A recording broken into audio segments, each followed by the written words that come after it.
हलचल TV network और आप देख रहे हैं हलचल टीवी न्यूज़। हर हलचल पर नजर, हर हलचल की खबर। नमस्कार दर्शक मित्रों, हलचल टीवी न्यूज़માં આપનું હાર્દિક સ્વાગત છે। આમ આદમી પાર્ટીના રાષ્ટ્રીય અધ્યક્ષ અને દિલ્હીના મુખ્યમંત્રી અને ભારત દેશના સૌથી લોકપ્રિય નેતા અરવિંદ કેજરીવાલજીને ગુજરાતમાં થનાર લોકસભાની ચૂંટણી પહેલાં ધરપકડ કરવામાં આવી હતી।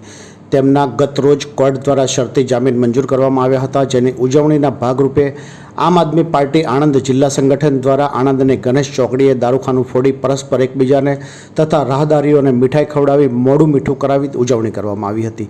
આ ઉજવણી ઉત્સવમાં આણંદ જિલ્લા પ્રમુખ રાજેન્દ્રસિંહ ભરતસિંહ ચૌહાણ, આણંદ જિલ્લા મહિલા પ્રમુખ કોકિલાબેન સોલંકી, આણંદ જિલ્લા સંગઠન મંત્રી મહેશભાઈ ડાભી, આણંદ જિલ્લા મહામંત્રી માર્ટિનભાઈ ડિસોઝા, આણંદ જિલ્લા મંત્રી વિશાલભાઈ ગજ્જર, આણંદ શહેર પ્રમુખ લઘુમતી પ્રમુખ ઇરફાનભાઈ મલેક, આણંદ જિલ્લા મંત્રી અયુબભાઈ મેહુલભાઈ વસાવા, રફીકભાઈ પૂનમભાઈ, ગુજરાત પ્રદેશ મહામંત્રી આરટીઆઈ સેલ કિરણભાઈ સોલંકી, આણંદ જિલ્લા લઘુમતી સેલ પ્રમુખ મહેબૂબભાઈ સૈયદ તથા સ્થાનિક કાર્યકરો ઉપસ્થિત રહ્યા હતા।